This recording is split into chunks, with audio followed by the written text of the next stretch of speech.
마가복음 14장 27절로 31절 말씀 길지 않으니까 한 목소리로 합독하겠습니다. 예수께서 제자들에게 이르시되 너희가 다 나를 버리리라. 이는 기록된 바 내가 목자를 치리니 양들이 흩어지리라 하였음이니라. 그러나 내가 살아난 후에 너희보다 먼저 갈릴리로 가리라. 베드로가 여짜오되 다 버릴지라도 나는 그리하지 않겠나이다.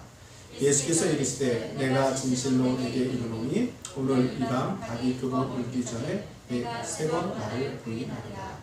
베드로가 힘있게 말하되 내가 주와 함께 죽을지언정 주를 부인하지 않겠나이다 하고 모든 제자도 이와 같이 말하니라. 아멘. 오늘 찬양을 베드로에 관한 찬양을 많이 하다 보니까 조금 어려웠어요. 한 번쯤은 다 했던 찬양인데 그래서 더군다나 이쪽에 다 없어가지고 오늘 윤희가 굉장히 진땀을 흘리면서 아마 제가 볼 때 150g은 빠졌을 것 같은데 우리 윤희 자매를 위해서 경제의 박수 한번 드리겠습니다.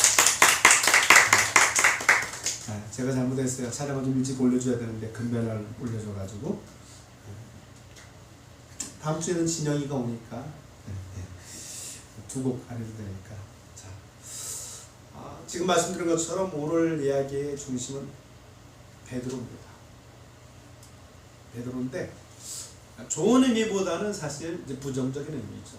핵심은 베드로가 예수님을 부인할 거라는 겁니다. 자, 그런데 이쯤에서 의문이 들잖아요. 그럼에도 불구하고 하나님께서는 베드로를 세워주시고 베드로를 쓰셨죠. 왜 이런 베드로를 썼나? 하나님이 쓰는 일꾼은 조건은 무엇일까? 제가 읽으라는 것만 읽으시면 돼요. 그럼 제가 읽을게요. 예수께서 제자들에게 이르시되 너희가 다 나를 버리리라. 이는 기록된 바 내가 목자를 치리니 양들이 흩어지리라 하였음이니라. 자, 저 말씀은 예수님이 하셨지만 원래는 스가랴서에 기록되어 있는 말씀입니다. 수백 년 전에 스가랴 선지자가 예언을 했죠. 만군의 여호와가 말하노라. 칼아 깨어서 내 목자 내 짝된 자를 치라. 목자를 치면 양이 흩어지려니와 작은 자들 위에는 내가 내 손을 들이오리라. 자, 여기서 목자가 누굽니까? 예수 그리스도시죠. 하나님의 목자 되시는 예수님을 십자가에 달리게 하시는데 그때 제자들이 다 흩어질 것을 스가랴 선지자를 통해서 예언을 한 겁니다. 자, 그리고 오늘 본문으로 돌아와서 같이 읽습니다. 그러나 내가 살아난 후에 너희보다 먼저 갈릴리로 가리라. 자, 갈릴리로 가는 게 중요한 게 아니라 뭐가 더 중요해요? 내가 뭐한 후에? 살아난 후에. 이 전제가 중요합니다. 이런 거 있잖아요. 선미자는 그렇게 악하진 않지만 선미자가 선아가 핸드폰을 바꿔달라고 그랬어. 실화가 있다. 주영이가 실화예요. 주영이가 10년 된 컴퓨터를 쓰고 있는데 아빠가 컴퓨터 바꿔주세요 그랬더니 아빠가 딱 그랬었대요. 로또 2등 이상 당첨되면 그랬대요. 이런 얘기 다 할 수 있잖아요. 제가 로또를 1등을 당첨되는데 한 몇 주 이렇게 축적이 돼가지고 제가 1,000억을 받으면요 여러분에게 집 한 채씩 사드리겠습니다. 아멘을 안 하시네. 어차피 이루어지지 않죠. 왜냐면 일단 제가 로또를 안 사니까 한 번도 안 사고. 혹시 그런 표정이요? 목사님 로또도 안 사세요? 로또 사셔야 성장은 죽어져 뭐 이런 표정인데. 자, 여기서 제가 집을 사드리는 게 더 중요해요? 아니면 로또가 당첨이 되는 게 더 중요해요? 로또가 당첨이 돼야 돼. 그죠? 안 되면 아무 소용 없어요. 여기서도 갈릴리로 가는 게 중요한 게 아니라 뭐 하는 거? 다시 살아나는 게 중요합니다. 자, 그러자 베드로가 얘기하는 거예요. 다른 사람이 다 주님을 버릴지 몰라도 저는 절대 주님을 버리지 않겠습니다. 후원장담을 합니다. 이때 예수님이 속으로 그러셨어요. 의미 없다. 이런 말 요즘엔 잘 안 쓰나요? 자, 그런데 우리가 여기서 베드로가 굉장히 뭐 그래 그런데 사실 베드로는 굉장히 억울한 측면이 있습니다. 자, 29절 말씀 시작. 베드로가 여쭈되 다 버릴지라도 나는 그리하지 않겠나이다. 30절에서 31절까지 계속합니다. 예수께서 이르시되 내가 진실로 내게 이르노니 오늘 이 밤 닭이 두 번 울기 전에 내가 세 번 나를 부인하리라. 베드로가 힘있게 말하되 내가 주와 함께 죽을지언정 주를 부인하지 않겠나이다 하고 모든 제자도 이와 같이 말하니라. 베드로 혼자 얘기했어요? 아니요. 다른 제자가 아니라 모든 제자가 이와 같이 말했어요. 뭐 한다고? 주님을 버리지 않을 거라. 똑같이 그랬단 말이에요. 그런데 배신의 아이콘 누구예요? 베드로예요. 베드로만 콕 집어서 예수님을 부인했다고 얘기를 하는 거죠. 자, 오늘 본문 몇 절 되지 않습니다. 27절에 31절 몇 절 되지 않는데 이 짤막한 주님과의 대화를 바탕으로 일꾼이 되는 세 가지 조건에 대해서 살펴보고자 합니다. 자, 먼저 아까 예수님이 내가 살아난 후에 어디로 가신다고 그랬어요? 갈릴리로 가신다고 그랬죠. 그래서 처음 우리 찬양이 뭐였어요? 갈릴리 바닷가에서요. 성경에서는 갈릴리를 어떤 땅으로 취급을 하냐? 우리가 생각할 때 지금 갈릴리 그러면 굉장히 좋은 이미지인데 성경이 기록된 갈릴리는 그렇지 않습니다. 먼저 이방 땅으로 취급을 하죠. 자, 마태복음 4장에 보면 스불론 땅과 납달리 땅과 요단강 저편 해변길과 이방의 갈릴리, 이방의 갈릴리라고 얘기를 합니다. 근데 그 다음 절에는 더 심한 말이 나왔어. 흑암에 앉은 백성이 큰 빛을 보았고 사망의 땅과 그늘에 앉은 자들에게 빛이 비치었도다 하였느니라. 한마디로 얘기하면 갈릴리는 어떤 땅이다? 흑암의 땅이라는 거예요. 사망의 땅이라는 거예요. 그래서 그늘에 앉아 있다는 겁니다. 좋지 않은 거죠. 무시하는 거죠. 사람들이 예수님을 어디 사람이라고 불렀어요? 갈릴리 사람이라고 불렀잖아요. 베드로가 예수님을 부인하는데 그때 오늘 살펴보지 않지만 대화를 보면 그랬잖아요. 말투가 어디 말투다? 갈릴리 말투다 이렇게 얘기하잖아요. 그 예수님의 제자들의 대부분도 어디 사람이에요? 갈릴리 사람이라는 거죠. 자, 예수님이 왜 갈릴리 사람이라고 불렸을까? 성지순례 가면 거의 마지막에 가는 코스가 나사렛인데 나사렛에서 자라셨죠. 근데 나사렛이 갈릴리에 있습니다. 자, 마태복음 2장 22절 23절인데요. 그러나 아켈라오가 그의 아버지 헤롯을 이어 유대의 임금됨을 듣고 거기로 가기를 무서워하더니 꿈의 지시하심을 받아 갈릴리 지방으로 떠나가 나사렛이라는 동네에서 가서 사니 이는 선지자로 하신 말씀에 나사렛 사람이라 칭하리라 하심을 이루려 함이로라. 그래서 나사렛 예수라고 부릅니다. 자, 다른 복음서, 사복음서를 다 종합해서 보면은 갈릴리에 먼저 도착한 것은 예수님이 아니라 제자들입니다. 그런데 주님은 오늘 말씀에 뭐라고 했어요? 내가 살아난 후에 너희보다 먼저 갈릴리로 가리라고 말씀하시죠. 이 말씀이 무슨 뜻일까요? 자, 요한복음 7장 41절 말씀 같이 읽습니다. 시작. 어떤 사람은 그리스도하며 어떤 이들은 그리스도가 어찌 갈릴리에서 나오겠느냐. 전 지금도 이해가 안 되는데 장관, 국무총리 입각을 하잖아요. 입각을 하면은 꼭 나오는 게 있죠. 먼저 뭐 나와요? 뉴스 보시면은 신입 최선미 장관 그러면 일단 나이 그리고 어느 대학 나온지 나오죠. 그리고 어느 지역 출신인지 나오지 않습니까? 지금도 나와요. 뭐 충남 어디 출신, 전남 어디 출신 이런 거예요. 자, 그런데 저기서 갈릴리 그러면 우리 식으로 얘기하면 제주도 정도 생각하면 됩니다. 제주도를 폄하하는 게 아니라 제주도는 옛날의 제주를 생각해봐요. 이게 조선 땅인가요? 아닌가요? 헷갈려요. 지원은 안 해주는데 공모는 바쳐야 되고 세금은 바쳐야 됩니다. 그리고 중한 죄인들은 어디로 귀향을 보내요? 제주도로 귀향을 보내죠. 쉽게 얘기해서 제주도에서 예수님이 나오겠느냐 이런 뜻과 같다고 생각하시면 됩니다. 어떻게 메시아가 저주의 땅에서 죽음의 땅에서 흑암의 땅에서 나오겠느냐 그런 얘기죠. 그렇다면 여기서 갈릴리는 단순히 지역을 이야기하는 것이 아닙니다. 지역을 얘기하는 것이 아니라 이 갈릴리를 하면 절망과 고난과 조롱, 죽음, 저주를 상징하는 겁니다. 다시 말해서 내가 먼저 갈릴리로 가리라 이 말씀은 장소를 뜻하는 것이 아니라는 거죠. 그것은 주님의 십자가 사건을 뜻하는 겁니다. 즉 내가 먼저 죽음의 잔을 마시겠다. 내가 먼저 고난의 십자가를 지시겠다는 거예요. 그런 의미가 내포되어 있습니다.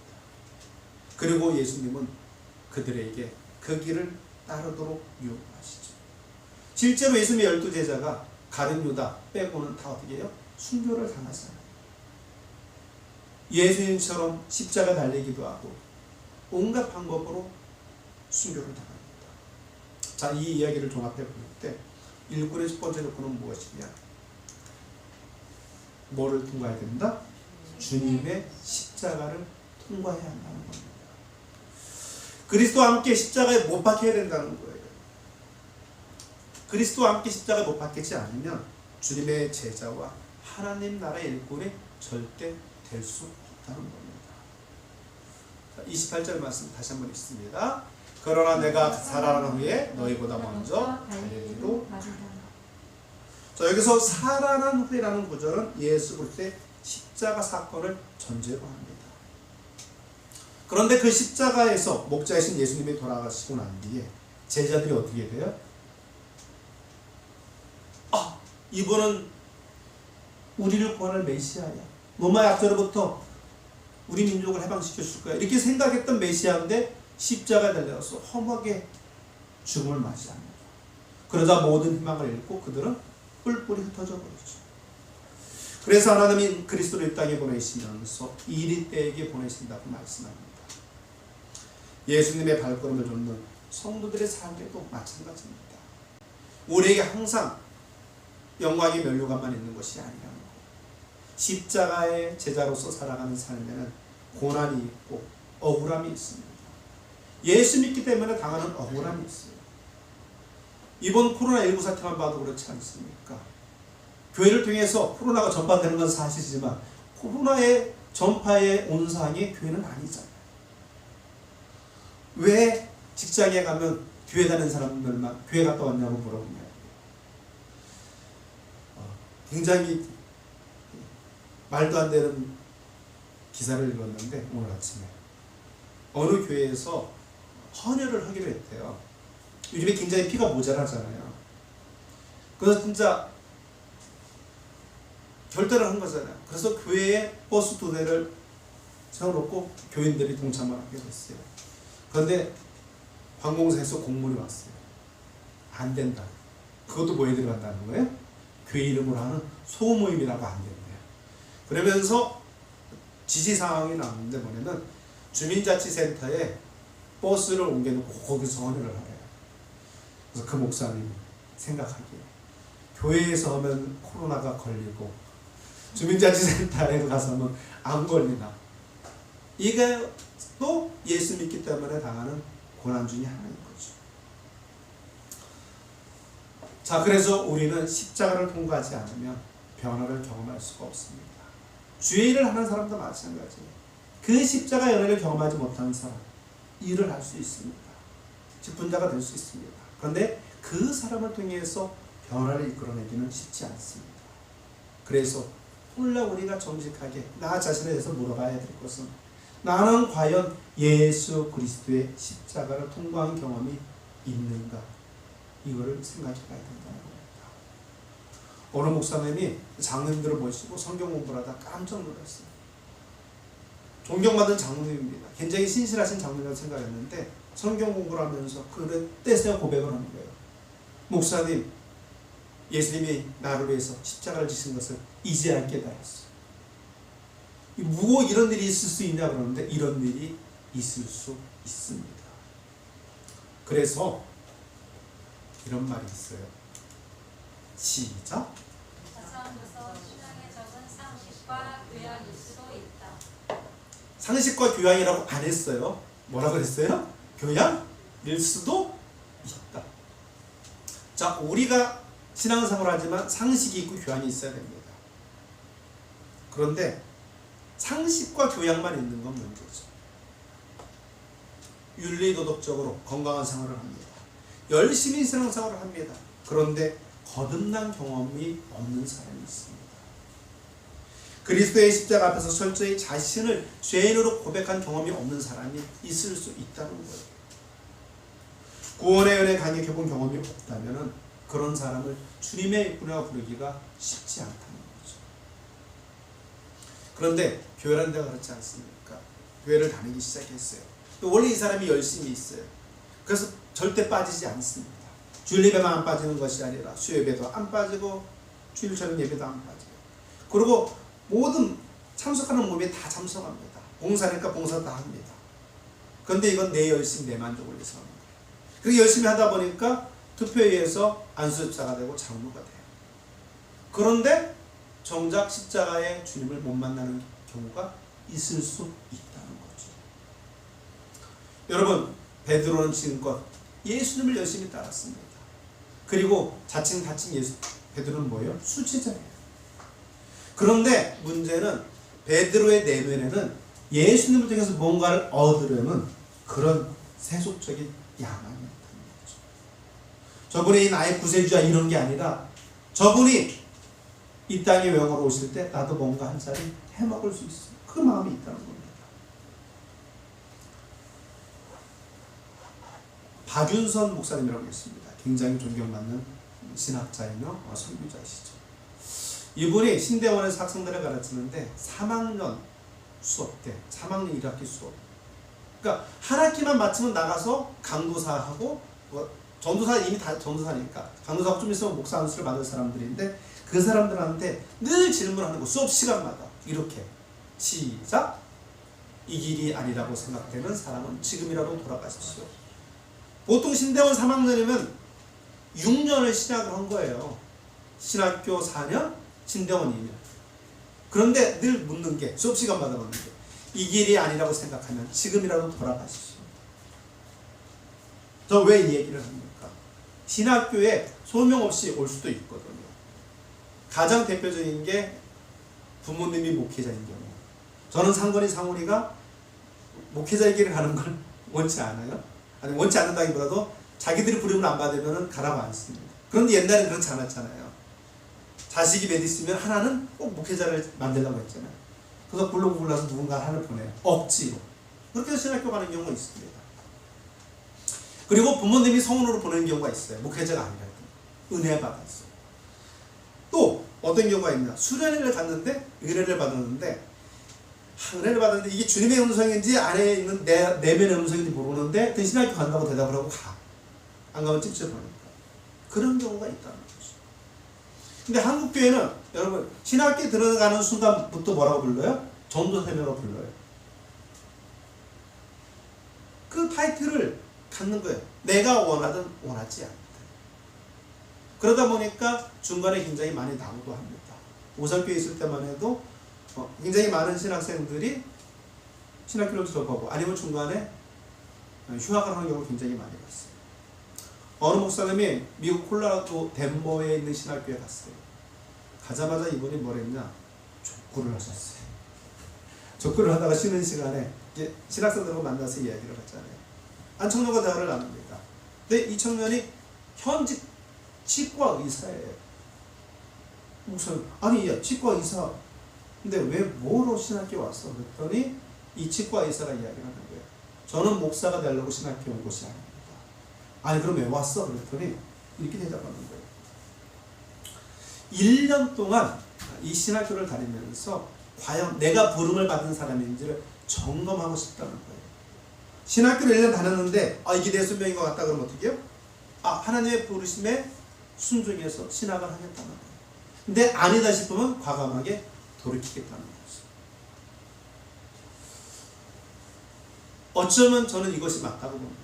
제가 신학교 다닐 때 우스갯소리로 그 얘기들을 많이 했어요. 신학생들끼리. 왜 이게 주님이 불러서 가는 게 신학의 길이잖아요. 근데 가끔 이게 잘못 듣고 오는 경우도 있잖아요. 이게 내 음성인지 주님의 음성인지 헷갈려가지고. 헷갈릴 때 어떻게 하면 되냐. 우리 농담으로 그렇게 많이 했어요. 야 그냥 가서 마음껏 살아봐. 마음껏 사는데 주님이 안 친다. 그럼 막 잘되게 나눈다. 그럼 주님 부른 거야 안 부른 거야? 안 부른 거야. 그냥 그 일을 하면 돼. 돈 열심히 벌어서 교회 섬기는 거 가능해요. 열심히 학교에서 학생들 가르치면서 복음 전하는 거 하고 이게 부르심일 수 있다는 거죠. 근데 한국 신학교에서 아까 그 덴버 신학교의 학생처럼 지원을 할 때 학생은 왜 지원했어? 제가 부르심을 받은 건지 아닌 건지 헷갈려가지고 1년 다녀보고 결정하려고요. 이러면 신학교에서 합격시켜준다? 불합격시킨다? 대한민국은 100% 불합격이었고요.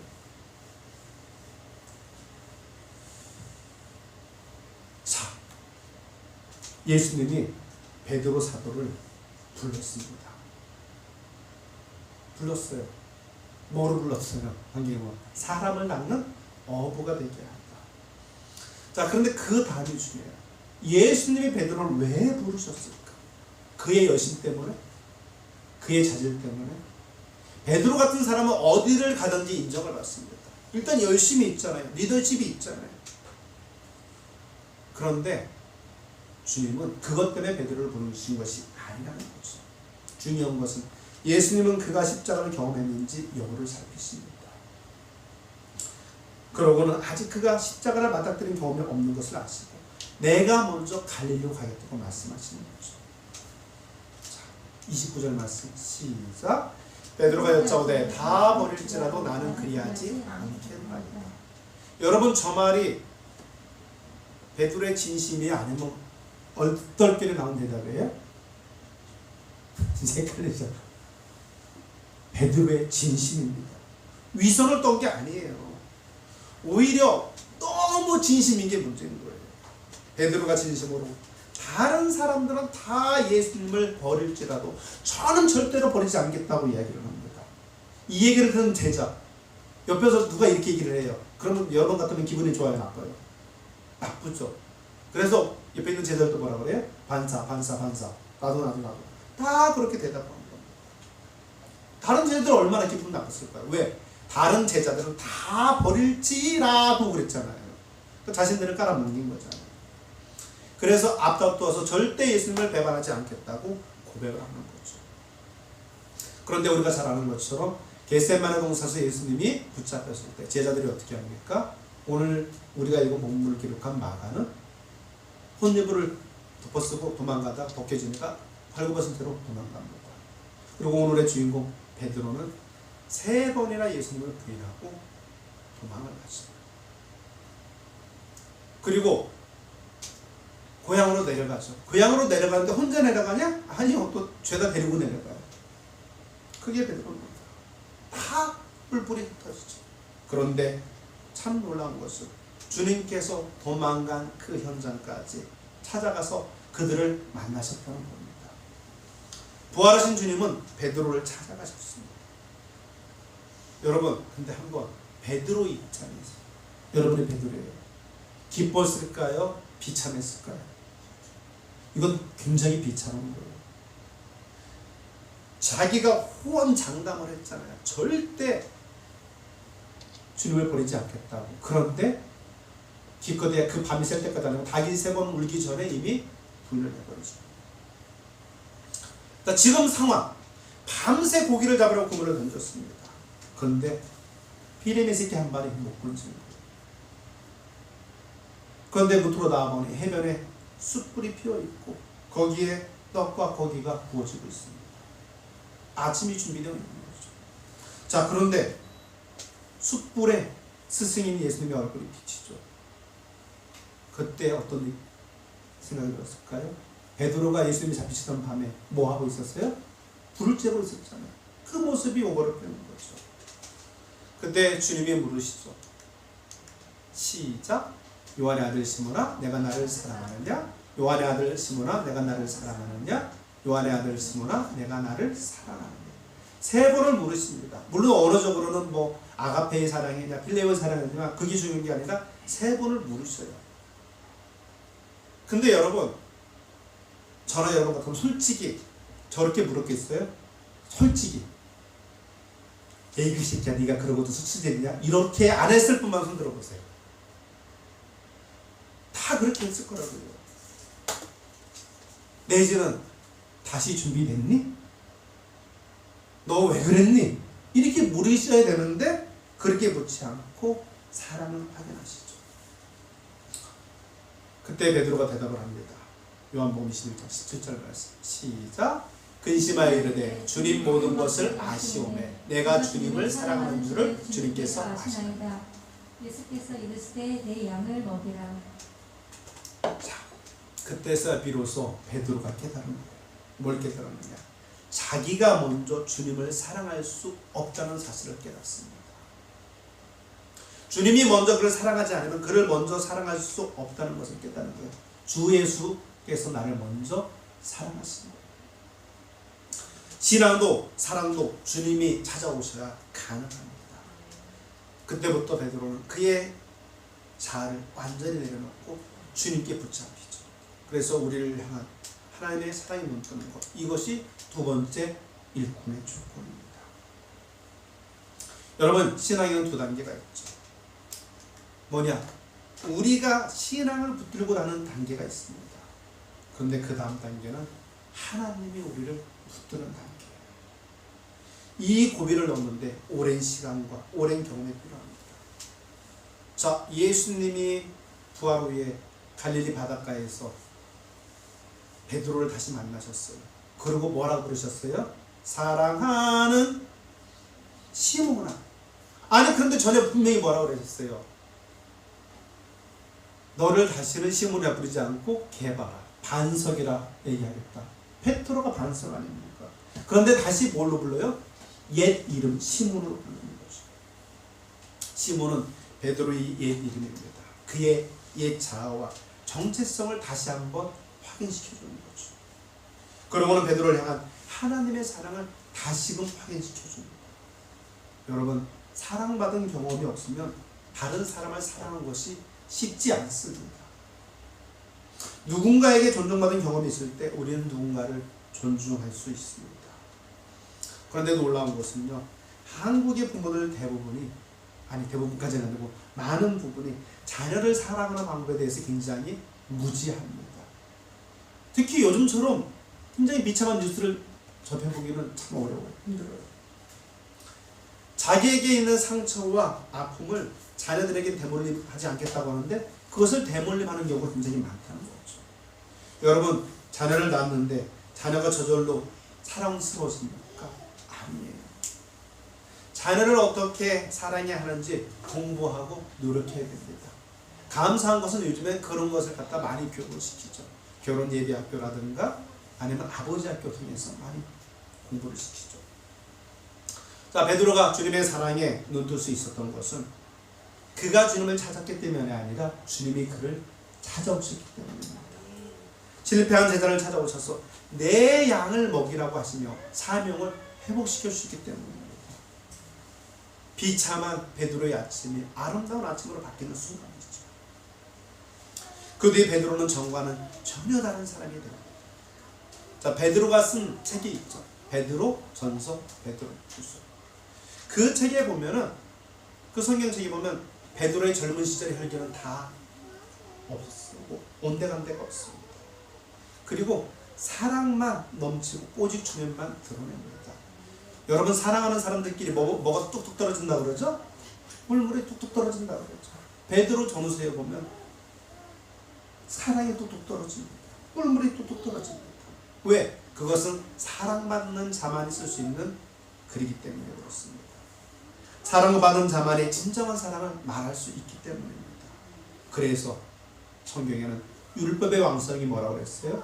사랑이라고 얘기를 하는 거죠. 그리고 그 사랑이 확증된 것이 바로 십자가라는 겁니다. 그렇다면 주님의 일꾼이 되는 마지막 조건은 무엇일까요? 자, 마태복음 14장, 마태복음이 아니죠. 마가복음 우리가 30절 말씀 시작. 예수께서 이르시되 내가 진실로 내게 이르노니 오늘 이 밤 닭이 두 번 울기 전에 내가 세 번 나를 부인하리라. 세 번 나를 부인하리라. 이 주님의 예고에는 내가 완전히 나를 배신할 것이라는 의미가 담겨 있습니다. 왜? 고기나 우리나 셋 그릇은 완전한 거잖아요. 그리고 예수님의 말씀대로 베드로는 주님을 완전히 배신했습니다. 근데 구약 성경에 보면 베드로와 비슷한 인물이 있어요. 누굴까요? 모세입니다. 모세는 문무를 겸비한 사람입니다. 그도 그럴 것이 애굽의 왕궁에서 왕자로서 교육을 받지 않습니까? 그야말로 훌륭한 배경의 소유자였습니다. 그런데 그에게 한 가지 부족한 것이 있었죠. 그것이 무엇입니까? 은혜를 경험하지 못했다는 겁니다. 일꾼이 되는 세 번째, 뭐다? 영적인 은혜를 경험하고 하나님의 손에 붙들려야 한다는 거죠. 그가 영적인 은혜를 경험하지 못하니까 어떻게 합니까? 동족을 괴롭히는 사람은 어떻게 해요? 참지 못하고 때려 죽입니다. 살인을 저지르는 거예요. 그리고 그 일이 발각되어 궁궐이 발각 뒤집혀버립니다. 왜? 앞길이 촉망하던 왕자로서 승승장구하다가 인생의 밑바닥으로 완전히 떨어져 버린 거죠. 그리고 그는 미디안 광야로 도망을 칩니다. 그리고 40년 넘게 무명의 인생을 살아갑니다. 그렇게 역사 속에서 그의 이름이 지워져 버렸습니다. 그리고 어느덧 몇 살이 됐어요? 80세가 됐어요. 이승적 권사님보다 무려 2살이 많은 80세. 여러분 40세면 굉장히 축복받은 나이예요. 50밖에 안 된 제가 이 얘기를 하면 되게 웃기지만 40만 돼도 뭔가를 또 다른 걸 해볼 수 있을 것 같아요. 아니 목회 말고가 아니라 뭔가 또 하나님의 일을 40 밑에는 하물며 말할 것도 없죠. 그래도 40 아니 권사님 보기 50도 쌩쌩하고 젊은 나이죠? 자 80이 되었어요. 그 당시 80 머리가 다 했어요. 자 광야에서 양치는 게 모세의 일 아닙니까? 그의 모국어도 다 잃어버립니다. 왜? 말할 대상이 없잖아요. 누구랑 말하는 거예요? 양하고 대화를 하잖아요. 양떼를 몰면서 무료한 일상을 보내던 어느 날 메마른 광야 산중턱에서 가시떨기가 있는데 불이 붙은 거예요. 근데 놀라운 것은 불이 붙었는데 나무가 타지 않는 겁니다. 여러분 불이 붙으려면 세 가지가 필요하죠. 공기와 불과 타는 소재. 뭔가가 타야 이게 말이 되는 거잖아요. 근데 불이 붙었지만 나무가 타지 않는 초자연적인 현상이 일어난 겁니다. 그래서 어찌된 영문인지 자세히 보려고 가까이 올라가죠. 그때 하나님의 음성이 들리죠. 내가 선 곳은 거룩한 곳이니 내 신을 벗으라. 신을 벗으라는 것은 내 앞에서 종으로 서라는 의미입니다. 모세는 그 명령에 순종을 하죠. 모세가 본 광경은 무엇입니까? 가시떨기에 불이 타오르는 모습을 통해서 하나님은 모세에게 당시 애굽 땅에서 오랜 세월 노예로 살아가던 이스라엘 백성들의 고통을 보여주십니다. 야 모세야, 내 백성이 이처럼 불꽃 가운데 고통스러워하고 있다. 너는 가서 내 백성을 구원해야 된다. 이 메시지입니다. 그런데 여기서 가시떨기를 한번 생각해 주시죠. 이 가시떨기는 대단한 게 아니에요. 어디서나 볼 수 있는 잡목입니다. 여기서 주님이 말씀하시는 게 무엇입니까? 모세야, 내가 너를 쓰겠지만 내가 갖고 있는 능력을 쓰는 것이 아니라는 거예요. 네가 능력이 있기 때문에 쓰는 것이 아니라는 거예요. 여러분 한번 생각해 보십시오. 능력 있는 모세를 쓰려면 몇 살 때 하나님이 찾아오셨어야 돼요? 40살 때. 근데 이제 80이 돼서 아무것도 할 수 없는 그때 와서 내가 너를 쓰겠다고 합니다. 이때 모세도 하나님한테 속으로만 얘기했죠. 하나님 의미 없어요. 의미 없어요. 아니 지금 무슨 저를 쓴다는 게 의미가 있습니까? 아니 그럴 것이 일단 아까 얘기했잖아요. 무국어를 거의 다 잊어버렸어요. 하나님 저는 말을 못해요. 이게요 핑계가 아니라 진짜예요. 여러분 40년 동안 집 떠나서 했는데 무국어를 잘할 수 있을까요? 못하는 거죠. 그때 하나님이 말씀하셨어요. 내가 그래서 너를 위해서 예배했다. 누구를? 내 형? 아론. 아론은 말에 능한 자가 아닙니다. 결국 모세는 하나님의 선택에 넘어가서 역사의 전면에 세워집니다. 여러분 보통 교회에서 일꾼을 뽑을 때 속모습을 봐요? 겉모습을 봐요? 겉모습을 보죠. 솔직히 스펙을 보잖아요. 그 사람의 능력을 보고 그 사람의 직업을 보지 않습니까? 왜? 우리가 속 사람에 대해서 어떻게 알아요? 10길 물속은 알아도 한 길 사람 속은 모르는데. 자, 그런데 하나님의 일꾼은 하나님이 부르시고 하나님이 배치를 합니다. 베드로나 모세나 그들에게 능력이 있어서 하나님이 쓰신 게 아니라는 거예요. 우리가 착각하는 게 있어요. 오해하는 게 있습니다. 하나님은 우리를 사용하시지만요, 우리의 능력 때문에, 우리 스펙 때문에 사용하는 게 아니라는 거예요. 물론 우리는 스펙을 쌓아야 됩니다. 능력을 갖춰야 됩니다. 거기에 플러스 하나가 썸씽이 있어야 되는 것이 뭐예요? 영적인 은혜입니다. 하나님의 손에 붙들리는 겁니다. 여러분, 우리 때문에 하나님의 일이 되고 안 되는 것이 아니라는 거예요. 누구를 하나님이 세우셨든지 하나님은 그 일을 되게 하십니다. 우리의 구원이 그랬듯이 모든 인간의 행위와 역사는 결국 하나님의 손에 붙들려 있다는 겁니다. 인간 자신이 자신을 믿는 것만큼 위험한 교만은 없습니다. 반대로 집사님 이거 좀 해주세요. 그런데 저는 못해요. 이거 역시 교만의 또 다른 형태인 거죠. 우리가 믿을 분은 오직 하나님 한 분이심을 믿으시기 바랍니다. 그래서 주님의 일꾼은 이렇게 고백할 수밖에 없는 거죠. 나는 연약하고 나는 흠이 많지만 주님께서 내 안에 주님의 일을 이루어 가실 줄 믿습니다.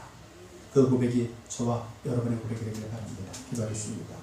참으로 고마우신 아버지 하나님, 우리들은 연약합니다. 우리들은 부족합니다. 아버지 하나님, 우리는 아무것도 할 수 없습니다. 그러나 하나님께서 우리를 붙들어 사용하실 때는 우리가 능치 못함이 없음을 고백합니다.